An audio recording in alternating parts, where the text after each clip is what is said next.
সপ্তাহের বেশি হয়ে গেল পাক সেনার হাতে বন্দী স্বামী। স্বামীর এখনো পর্যন্ত কোনো খবর মেলেনি। পাঠানকোটে গিয়ে সেনাবাহিনীর আধিকারিকদের সাথে কথা বলার পর কিছুটা আশ্বস্ত হয়ে সেখান থেকে আবার রিস্টার বাড়িতে ফিরলেন পাক সেনার হাতে বন্দী ভারতীয় জওয়ান পূর্ণম কুমার সাউয়ের অন্তঃসত্ত্বা স্ত্রী রজনী। তার দাবি, আগামী এক সপ্তাহের মধ্যে ভালো খবর মিলবে বলেও তাদের জানানো হয়েছে সেনাবাহিনীর পক্ষ থেকে। কি বলছেন রজনী দেবী, আমরা শুনবো। Kangra head office Himachal Pradesh. আপনারা এখান থেকে গেলেন চণ্ডীগড়? হ্যাঁ, চণ্ডীগড় গেছি। তারপর এখানে বিএসএফ এর গাড়ি এসেছিল, ওনারা আমাদেরকে হেডকোয়ার্টার নিয়ে গেছেন। কাংড়া বলে একটা জায়গা আছে হিমাচল প্রদেশ, সেখানে নিয়ে গেছে। ওইখানকার সিও সাহেবের সাথে মিটিং হয়েছে। ওনারা বলছেন, দেখুন ম্যাডাম, এরকম ঘটনা এখানে ঘটতেই থাকে, ঠিক আছে, এইদিকে পারে, ওইদিকে যায়, ওইদিকে এইদিকে আসে, কিন্তু এরকম ঘটনা ঘটেনি কি 24 या 48 আওয়ার মধ্যে কাউকে ছাড়ানো হয়নি। আমরা 100 থেকে 110% চেষ্টা করছি ওকে ছাড়ানো, আর নিশ্চয়ই ও আসবে। আপনি একটু আমাদেরকে সময় দিন, কেন কি সময় এর জন্য লাগছে, তো জম্মুতে একটা কেস হচ্ছে, যেটা আপনারা জানেন, সেইটা নিয়ে একটু ইস্যু হয়েছে। স্যাররা কিন্তু বলছেন 100 থেকে 110% আমাকে শিওর বলেছেন আপনি এক সপ্তাহের মধ্যে কিছু না কিছু একটা খবর পাবেন।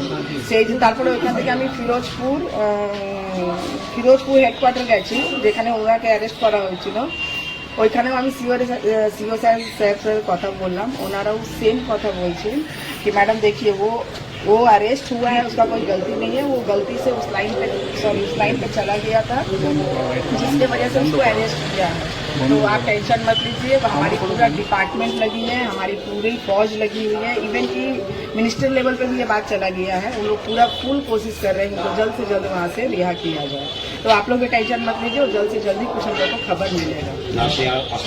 হ্যাঁ, পুরো 100% আশা আছে উনি এক সপ্তাহের মধ্যে কিছু খবর দিবেন। গোপন সূত্রে খবর পেয়ে পুরসুরা থানার পুলিশ, পুরসুরা আবগারি দপ্তর এবং আরামবাগ মহকুমা উইনার্স বাহিনী যৌথ উদ্যোগে পুরসুরা থানার রাউতারা এলাকায় অভিযান চালিয়ে নষ্ট করল 210 লিটার চোলাই মদ ও 600 লিটার।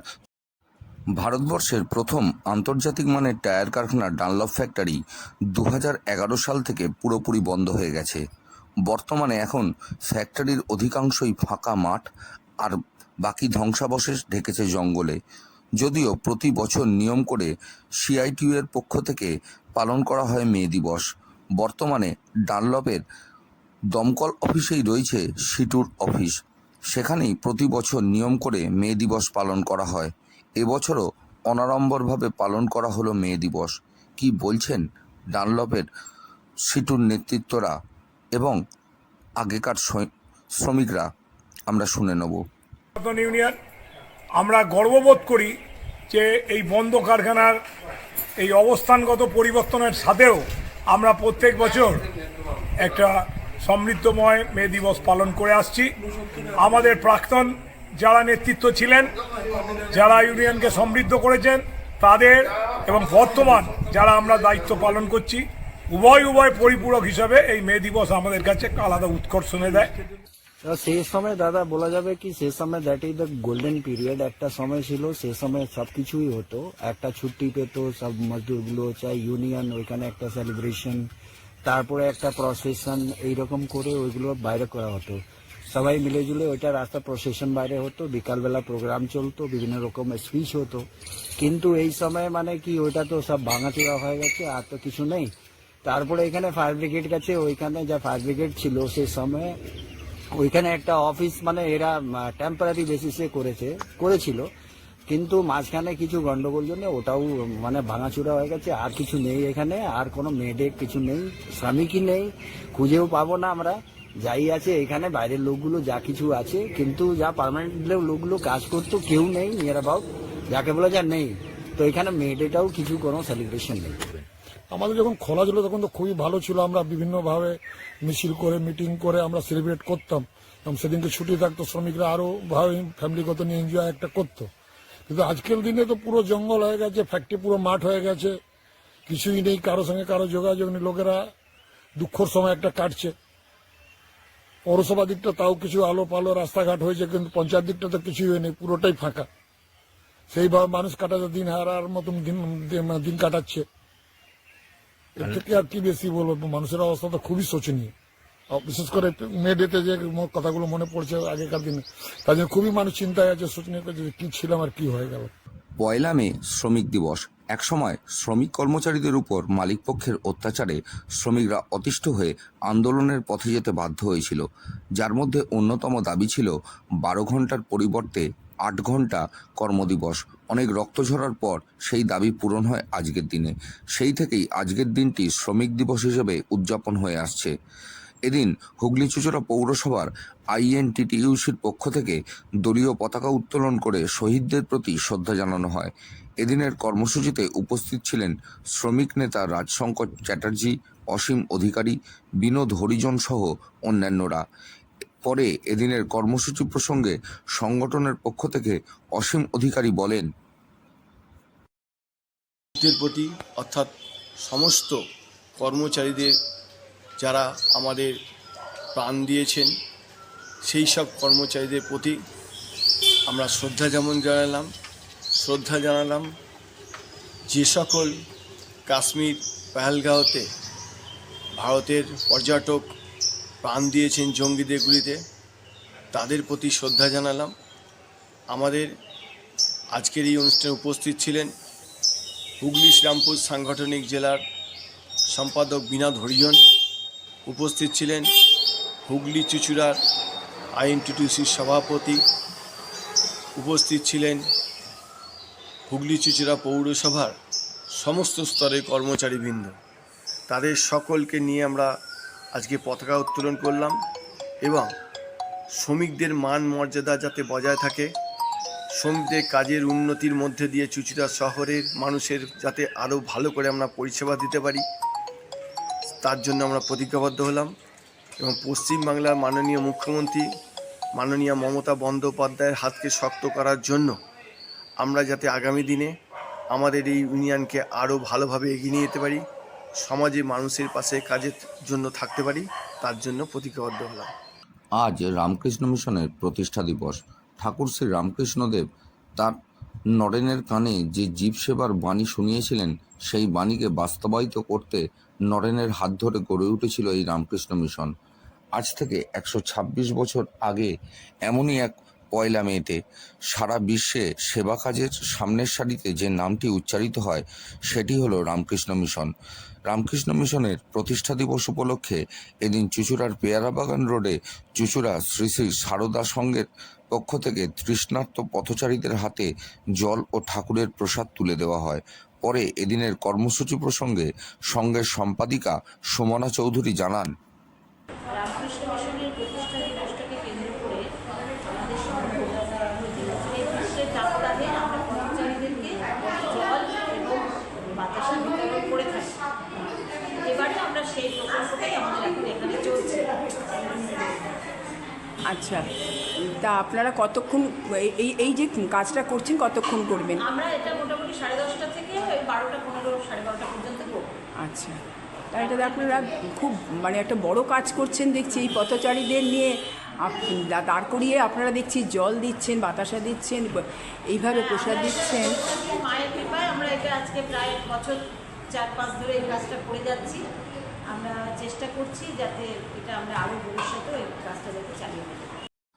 ধরমপুর অ্যাথলেটিক ক্লাবের পরিচালনায় 16টি দলের নকআউট ফুটবল টুর্নামেন্ট শুরু হলো এদিন থেকে।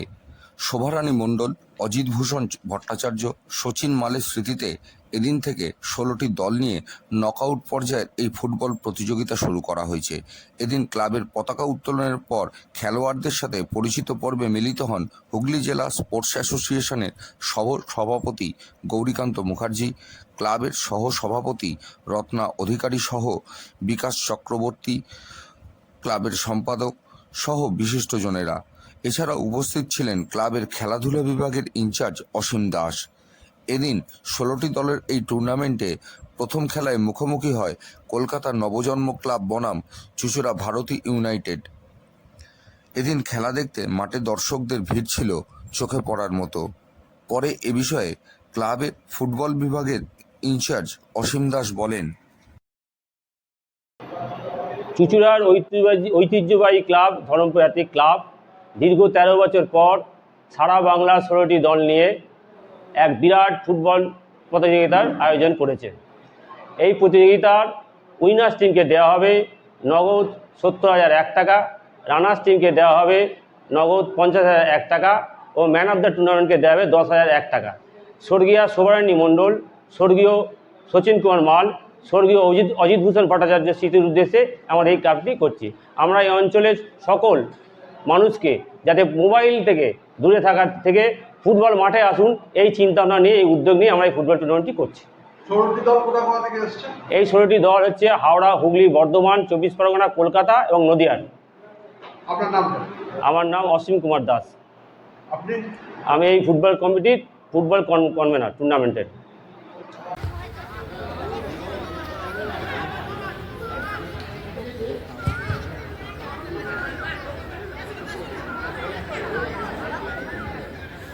প্রবীর ঘোষাল ও শ্যামল সিনহার রিপোর্ট, সংবাদ 24।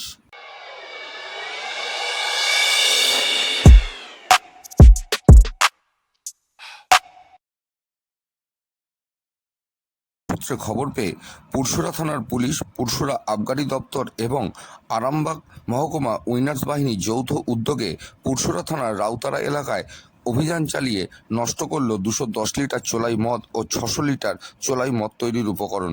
আটক করা হয়েছে 3টে সাইকেলেও। পুরসুরা থানার এই অভিযানের নেতৃত্ব দেন পুরসুরা থানার ভারপ্রাপ্ত আধিকারিক শুভদীপ দে, বিজয় পাল, অনুপ মালিক সহ পুরসুরা আবগারি দপ্তরের আধিকারিক অভিনন্দী এবং অন্যান্যরা।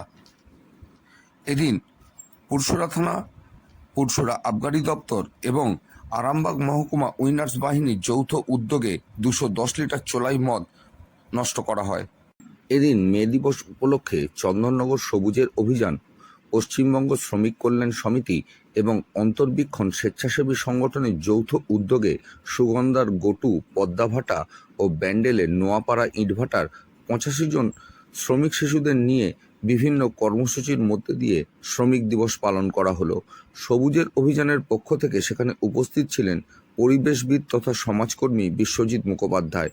এদিন ইটভাটার ছাত্রছাত্রীরা জাতীয় সঙ্গীত গাওয়ার পাশাপাশি ইংরাজি ছড়া শুনিয়ে এবং নিজেদের শিক্ষণের অগ্রগতি বিষয়ক লেখা দেখিয়ে ও দৈনিক স্বাস্থ্য সচেতনতা বিষয়ক বক্তব্য রেখে উপস্থিত সকলকে মুগ্ধ করে।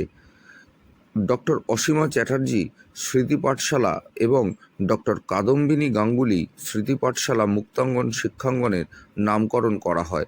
সবুজের অভিযানের পক্ষ থেকে বিস্কুট সহ বিভিন্ন শিক্ষা সামগ্রীও প্রদান করা হয়। অন্যদিকে অন্তর্বীক্ষণের সম্পাদিকা শুভ্রা ভট্টাচার্য বলেন, তোমাদের জন্য একটু কথা বলি। এই তোমাদের তো একটা বোর্ড আমরা পুরনো এনে দিয়েছিলাম, আমরা পুরনো বোর্ড এনে কোনো রকমে চালাচ্ছিলাম, ওটা প্রত্যেকটি খারাপ হয়ে গেছে।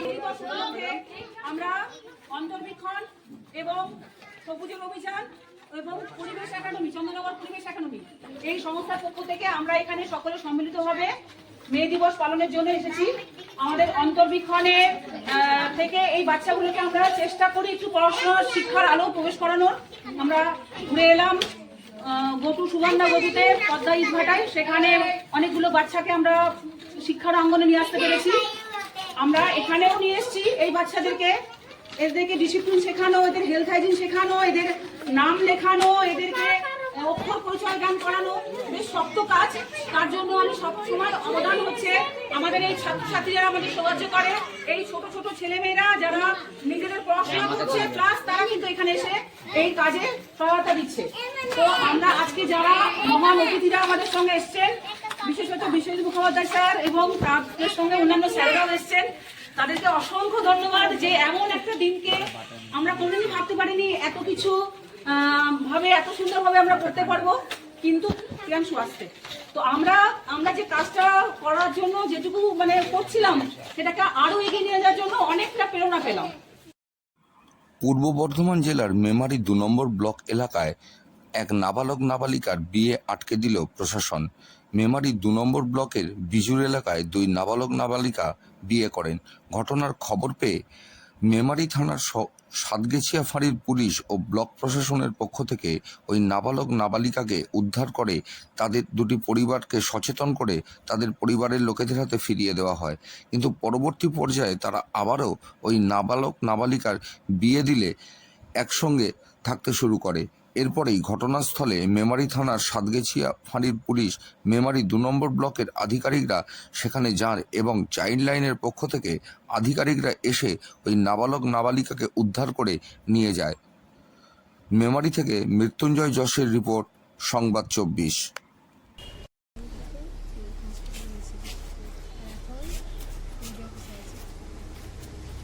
কি পালিয়ে গিয়েছিলেন? আপনার বয়স কত? কত বয়স? কিসে পড়েন? এই যে সরকারের পক্ষ থেকে বিভিন্ন প্রকল্প নেওয়া হচ্ছে, মেয়েদের স্কলারশিপ দেওয়া হচ্ছে পড়াশোনার জন্য, তো হঠাৎ করে এরকম সিদ্ধান্ত কেন নিলেন? কেন চলে গেলেন?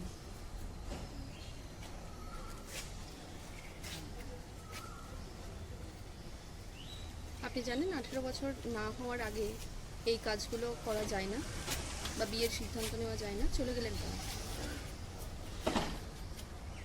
আপনার পরিবারের সম্মতি ছিল? পরিবার জানতো? না জানিয়ে চলে গিয়েছিলেন? কবার চলে গিয়েছিলেন?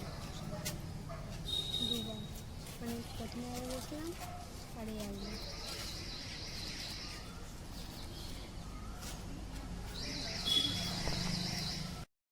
হ্যাঁ, নমস্কার, আমি বিক্রম চক্রবর্তী, আমি চাইল্ড হেল্পলাইন একজন কেস ওয়ার্কার। তো আজকে আমরা মেমারি 2 ব্লকে এসেছিলাম। এখানে আমি জেনেছিলাম আজকে আমরা মেমারি 2 ব্লকের মাধ্যমে যেখানে দুটো নাবালিকা, একটা নাবালিকা এবং একটা নাবালক চলে আসার পর তারা বিয়ে করেছিল। সেখান থেকে ব্লক প্রশাসন এবং পুলিশ প্রশাসন খুব চেষ্টা করেছিল তাদেরকে আলাদা করার জন্য, তো তারা আবার চলে গেছিলো। এই মতো অবস্থায় ব্লক আমাদেরকে জানায়, আমরা আসি, থানার সঙ্গে কথা বলি, সিডব্লিউসির সঙ্গে কথা হয় এবং এই মুহূর্তে মেয়ে এবং সেটিকে ঘুমিয়ে নিয়ে যাওয়া হচ্ছে সিডব্লিউসি অর্ডারে। যাতে সমাজের কাছে আমার একটা মেসেজ এটাই যে যাতে নাবালক নাবালিকারা যাতে কোনোভাবে 18 বছর নিচে বিয়ে না করে, ছেলেদের বয়স হচ্ছে 21 নিচে আমাকে বিয়ে না করে। ঠিক আছে, আপনার নামটা একবার বলবেন? ভিক্টর চক্রবর্তী। ঘটনাটা কি ঘটেছে স্যার? যেটা ঘটেছে সেটা হচ্ছে পারহাটি বাবুরাম গার্লস হাই স্কুলের পক্ষ থেকে আমাদের কাছে খবর আসে যে একটি আন্ডার এজ ম্যারেজ ঘটে গেছে। তো সেটার পরিপ্রেক্ষিতে পুলিশ প্রশাসন গিয়ে মেয়েটিকে তার শ্বশুরবাড়ি বলা যেতে পারে, যেখানে সে বিয়ে হয়ে গেছিল, সেইখানে তাকে গিয়ে রেস্কিউ করে মেয়েটিকে নিয়ে তার বাপের বাড়িতে পৌঁছে দেয়। তারপরের দিন মেয়েটি আবার তার শ্বশুরবাড়িতে চলে আসে। সেটা কোন গ্রাম? কি শ্বশুরবাড়ি? হ্যাঁ, শ্বশুরবাড়িটা বিজুরওয়ান গ্রাম পঞ্চায়েতে। এবং তারপরে আমরা স্কুল প্রশাসন থেকে খবর পেয়ে স্কুল, পঞ্চায়েত প্রতিনিধি এবং ব্লক, আমরা 3টে এন্ড থেকে একসাথে গিয়ে সেটা যাই এবং মেয়েটি এবং ছেলেটি দুজনকে নিয়ে থানায় নিয়ে আসি। সাতগাছিয়া ফাঁড়িতে নিয়ে আসি। এবং সাতগাছিয়া ফাঁড়ি থেকে আজকে তাদের এখন নিয়ে বেরোনো হলো, তাদেরকে চাইল্ড ওয়েলফেয়ার কমিটি, জুভেনাইল বোর্ডে গিয়ে তোলা হবে। স্যার আপনার নাম এবং পরিচয়? আমার নাম দীপ গাঙ্গুলি, আমি ব্লক ওয়েলফেয়ার অফিসার মেমারি। ছেলেটির কোন এলাকায় বাড়ি? ছেলেটির কোন এলাকায় বাড়ি? বিজুরওয়ান গ্রাম পঞ্চায়েত। আর মেয়েটির বাড়ি হচ্ছে বিজুট্টু। ধন্যবাদ। করা হয়েছে মেমারি 2 নম্বর ব্লকের জাগুইডাং এলাকা থেকে। বিষয়টা কি ঘটেছিল যদি একটু ডিটেল বলেন। হ্যাঁ, আজকে এটা হয়েছে। আজকে অ্যাকচুয়ালি আমাদের কাছে যেটা খবর এসেছিল যে মেয়েটি বিজুর 2 গ্রাম পঞ্চায়েতের সেখানকার বাসিন্দা এবং ছেলেটি বিজুর 1-এ, এবং প্রথমে এরা বাড়ি ছেড়ে চলে যায়। পরবর্তীকালে মেয়েটি ছেলেটির বাড়িতে গিয়ে থাকে আর কি, এবং তারপরে মেয়েটির বাবা যখন কমপ্লেন করে তার ভিত্তিতে তাকে রেস্কিউ করে তার বাড়িতে দিয়ে আসা হয়েছিল। তার পরবর্তীকালে আবার দেখা যায় মেয়েটি আবার তার ছেলেটির বাড়িতে গিয়ে আবার থাকছে। এরপরে আমাদের রেসপেক্টিভ যে স্কুলে সে পড়ে সেখান থেকে একটা কমপ্লেন এসছে। আমাদের যে ব্লক লেভেল কমিটি রয়েছে, চাইল্ড প্রোটেকশন কমিটি, তাদের নজরে বিষয়টি আসে এবং জয়েন্টলি গিয়ে এবং থানাকে ইনফর্ম করে তারপর আজকে এটা চাইল্ড লাইনকে খবর দেওয়া হয় এবং মেয়েটিকে ছেলেটির বাড়ি থেকে রেস্কিউ করা হয়। এরা কি দুজনেই নাবালক নাবালিকা? হ্যাঁ, দুজনেই কিন্তু নাবালক নাবালিকা, দুজনেই 15 বছর বয়স। এবং তারপরে আমরা সঙ্গে সঙ্গে জেলাতে খবর দিই, সিডব্লিউসিকে খবর দেওয়া হয়। সেখান থেকে আমাদের যে চাইল্ড লাইনের যে প্রতিনিধি তারা সেখান থেকে পাঠায় এবং যা প্রসেস রয়েছে সেই মোতাবেক মেয়েটিকে এবং ছেলেটিকে তারপর থানাতেও সেখানে তারা যায়। এই পরবর্তীকালে মেডিকেল টেস্ট করে তারপর যেটা নিয়ম রয়েছে প্রাইমারিলি কিছু কাউন্সেলিং করা, বা তারপরে তাদেরকে আমাদের যে রেসপেক্টিভ হোমে আজকে নিয়ে যাওয়া হচ্ছে এবং তারপরে কালকে তাদের সকালে সিডব্লিউসিতে প্রবেশ করা হবে। সরকারের পক্ষ থেকে বিভিন্ন প্রকল্প নেওয়া হয়েছে বা সচেতনতামূলক প্রচারও হয় অনেক ক্ষেত্রে, যে নাবালক বা নাবালিকাদের বিয়ে দেওয়া যায় না, তাদের একটা নির্দিষ্ট বয়স রয়েছে। তো এরপরেও এই ধরনের ঘটনা বারবার ঘটছে, কি বলবেন, কেন ঘটছে, কি মনে হয়? একটা যেটা বলবো, এই ধরনের ঘটনা ঘটছে, তার পাশাপাশি এটাও ঠিক যে এই ধরনের যে ঘটনা ঘটছে সেটা আমাদের কাছে খবর আসছে এবং আমরা ব্যবস্থা নিচ্ছি। এবং যেহেতু এখন আপনারা জানেন যে বিভিন্ন আমাদের জেলা থেকে বা ব্লক স্তরে বিভিন্ন প্রচার হচ্ছে, প্রত্যেকটি স্কুলে এখন আমাদের যে কন্যাশ্রী ক্লাবের যারা মেয়েরা রয়েছে তাদেরকে অ্যাক্টিভ করা হচ্ছে। কারণ উদ্দেশ্য একটাই, যেটা হচ্ছে এই আর্লি ম্যারেজ প্রিভেন্ট করা এবং তার সঙ্গে সঙ্গে যেটা হচ্ছে আর্লি প্রেগনেন্সি চলে আসছে সেইটাকে যাতে আটকানো হয়, যেটা অনেক মেয়েদের পক্ষেই খুব ফ্যাটাল এখন। সেই কারণে কিন্তু এখন আমরা এই ব্যবস্থা নিচ্ছি। এবং এক্ষেত্রে যেহেতু আমাদের এই ঘটনাটি দেখা যাচ্ছে একটা ঘটেছে এবং মেয়েটি সেক্ষেত্রে সে মানসিকভাবে তার ছেলেটির বাড়িতে চলে গেছিল, সেই জন্য আমরা তাদের হোমে পাঠানোর ব্যবস্থা করেছি এবং পরবর্তীকালে যাতে তার সেখানে রেসপেক্টিভ যা প্রসেস আছে কাউন্সেলিং হবে এবং তারপরে পরবর্তীকালে তাকে রিহ্যাবিলিটেট করা হবে। আর অ্যাট দ্য সেম টাইম আরেকটা কথা বলবো, আমাদের এই যে ঘটনাগুলো ঘটছে বলছেন, অবশ্যই সেটা সমাজের পক্ষে খারাপ, কিন্তু আমাদের এখানে আমাদের যে ব্লক লেভেল যে টিম রয়েছে বা গ্রাম পঞ্চায়েত লেভেল রয়েছে বা ভিএলসিডিসি অর্থাৎ ভিলেজ লেভেল যে চাইল্ড প্রোটেকশন কমিটি রয়েছে তাদের কিন্তু আমরা অ্যাক্টিভেট করেছি এবং আমাদের যে ইনফরমেশন বা যা কিছু আসছে এটা থ্রু আমাদের যে স্ট্রাকচার যেটা রয়েছে সেই স্ট্রাকচারের মাধ্যমে এটা ভালো খবর যে আমরা ইনফরমেশনটা পাচ্ছি, যাতে প্রত্যেকটি মেয়েকে এইভাবে ট্র্যাক করা যায় যে 14 বছর বা 15 বছরের মেয়ে যাদের পড়াশোনা করার কথা, যারা একেবারেই বিবাহের বয়স যাদের হয়নি, তাদের যদি কোনো বিয়ে না হয় সেই ব্যাপারটা কিন্তু আমাদের ভিএলসিডিসি থেকে শুরু করে একদম উপর লেভেল পর্যন্ত পুরোটাই মনিটরিং হচ্ছে। স্যার আপনার নাম এবং পরিচয়? ভিডিও মেমারি 2 বিশাল ভট্টাচার্য। ধন্যবাদ। স্যার কি মনে হয়, পারিবারিক দিক থেকে কি কোথাও সচেতনতার অভাব, এক্ষেত্রে পরিবারের সেই বিষয়টা কি এফেক্ট করছে নাবালক নাবালিকাদের? পারিবারিক সচেতনতা কিছুটা রয়েছে, কিছুটা অনেক ক্ষেত্রে দারিদ্রতা কিছুটা কাজ করে, বা কিছু ক্ষেত্রে একটা মানে যেহেতু সে আন্ডার এজেড তার কাছে একটা অনেক ক্ষেত্রে একটা চমক বা কিছু সেইটা হয়তো কাজ করে। এক্ষেত্রে আমাদের যে প্রচার সেটা চলছে, পাশাপাশি এক্ষেত্রে আমাদের যে ইনস্টিটিউশন অর্থাৎ যে স্কুলের যে একটা খুব গুরুত্বপূর্ণ ভূমিকা রয়েছে সেইটাও কিন্তু এখানে দেখার ব্যাপার রয়েছে। এক্ষেত্রে যেটা বলার, আমরা মাস্টারমশাই বা তাদের নিয়ে রেগুলার মিটিং করেছি এবং আমরা কিন্তু স্কুল থেকে মেনলি খুব পজিটিভ রেসপন্স পাচ্ছি, এটা একটা ভালো দিক এবং সেইভাবে কিন্তু আমরা কেস টু কেস প্রত্যেকটাকে ধরতে পারছি। Thank you. চুঁচুড়া Rabindranagar Medha all India Yuva computer কেন্দ্রের 18 বছর ধরে কম্পিউটার প্রশিক্ষণ দিয়ে বেশ সুনাম অর্জন করেছে। ইতিমধ্যেই বহু গরিব ছাত্রছাত্রীকে কম্পিউটার শিক্ষা দিয়ে প্রতিষ্ঠিত হতে সাহায্যও করে গেছে তারা। শুধু শিক্ষাদান করা নয়, ছাত্রছাত্রীদের সৃজনশীলতার মধ্যে সংস্কৃতিপ্রেমী করা কাজকেও ত্বরান্বিত করতে সাহায্য করেছে তারা। হুগলি চুঁচুড়া পৌরসভার মঞ্চে বৃহস্পতিবার ছাত্রছাত্রীদের নিয়ে মনোজ্ঞ এক অনুষ্ঠানের আয়োজন করা হয়। নৃত্য, সঙ্গীত এর পাশাপাশি পুরস্কার প্রদান, গুণীজন সম্বর্ধনারও আয়োজন করা হয়। বাৎসরিক অনুষ্ঠানে উপস্থিত ছিলেন প্রধান শিক্ষক এবং শিক্ষাবিদ হাসমাত আলী, গ্রাম পঞ্চায়েত প্রধান সুকান্ত ঘোষ, কাউন্সিলর অর্পিতা সাহা সহ বিশিষ্টজনেরা। এ বিষয়ে মেধা কম্পিউটার সেন্টারের পক্ষ থেকে সুজিতবাবু কি বলছেন আমরা শুনে নেব।